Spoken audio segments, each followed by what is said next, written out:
President Trump with King Salman of Saudi Arabia right in Riyadh in May.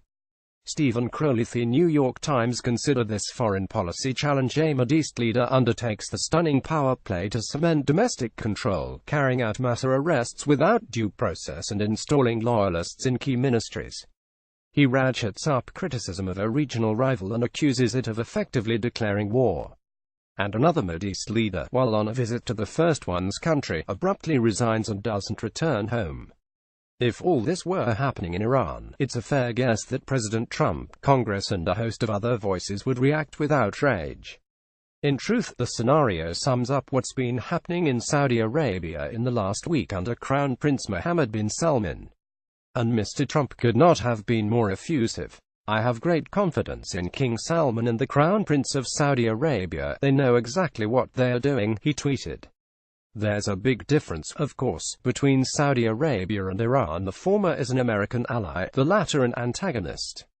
But it has not been American practice to give allies a free pass when they're destabilizing the region, and Saudi policies, both domestic and foreign, have become increasingly aggressive under Crown Prince Mohammed. In addition to his power play, HE's escalated Saudi involvement in Yemen, continued his boycott of Qatar, ostensibly another American ally, and made inflammatory statements about Iran. Saad Hariri, the Lebanese prime minister, resigned a week ago while in the Saudi capital, Riyadh, in circumstances that remain a mystery. No problem, suggests Mr. Trump, who made clear early on that he would side with the kingdom and its Sunni allies against Shiite Iran. But there is a problem. Mr. Trump's uncritical support of the prince's behavior is stirring fears of a war with Iran and undermining American interests. Secretary of State Rex Tillerson knows this, even if his boss doesn't.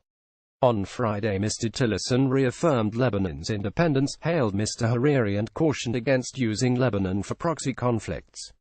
His words were a stern, if indirect, admonishment to Saudi Arabia and to his boss in the Oval Office. Though why should a headstrong Saudi prince pay any attention to an American underling who has been repeatedly undermined by that same boss? A version of this editorial appears in print on November 11, 2017, on page A20 of the New York edition with the headline "The Middle East, Trump Style."